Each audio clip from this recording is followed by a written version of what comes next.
Asalaamaaleykum wa rahmatullahi taala wa barakaatu mbokki jullit yi mbokki taalibe yi ñoo ngi leen di nuyu di leen ziyaara di jaajëfal abonné yëpp di leen wax yéen ñi abonné wul ngeen di abonné tey partage vidéo yi di ko aimé. tey jii nag ñu fas yéene indi benn secret bu am solo lool ci kaaraange ma jële ko ci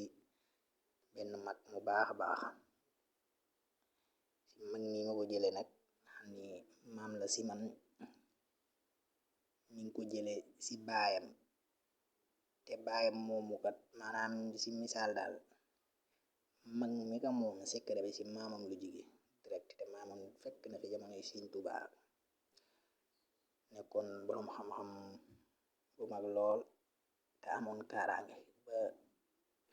gox bam dëkkoon ñëpp dañ ko respecté woon rawatina pël yi ndax li nekk ci moom kenn ñimiwu ko woon ko musoon a tëkku rek balaa yàgg nga faatu. mu nekk secret bu baax lool ci kaaraange képp ku ko jëfandikoo lu la waaye def dina këpp ci kawam. ki ma ko jox neena ma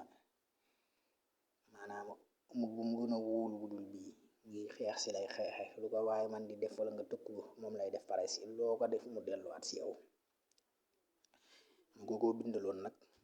ba mu pare bindal ko ba pare lool yeneen mu beeg ci man jox ma ko leeral man niñ koy jëfandikoo kon muy lu am solo lool te jara def ndax ni jamono bindoo ni ñu koy jëfandikoo nag jëfewul. ñeenti yoon moom lañ ko war a bind muy kem ni nga koy gisee ci photo bii di ñëw ni nga ko gisee noonu nga koy bindee doo ci bàyyi dara boo xoolee lépp ñëw na leer na nañ. ñeenti yoon nga koy bind kayit bi luñ war a sangoo la ñeenti fan yu tegaloo waaye bis bu set benn ngay sangoo. dafa am lu muy àndal lim wara àndal nag mooy neeferay mbaam maanaam neeferay mbaam yu waw dëng ci jël tuuti lu tollu maanaam ak comp bu ndaw boole ko ci saafara si boo koy sangoo muy benn ak fàccu sémmiñ boo ko déggee mooy bopp sémmiñ bi bant bi bokk ci waaye bopp sémmiñ ak ñeenti puso ak doju dënd yu ndaw yi na xam ni moom lañuy tiimee. kon ñeenti yooyu yëpp ngay boole ci saafara si sangoo ko ba pare nga dindi puso yi dindi sémmiñ bi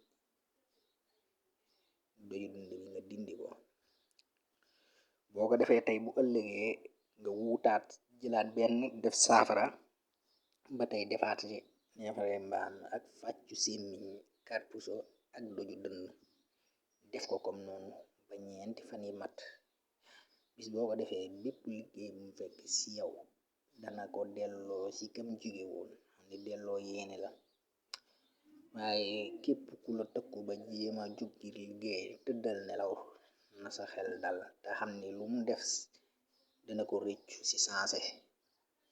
mu nekk loo xamante ni ndax lii may wax nii kat bis biñ ma koy jox dama faa fekkoon benn soxna buñ ko doon defal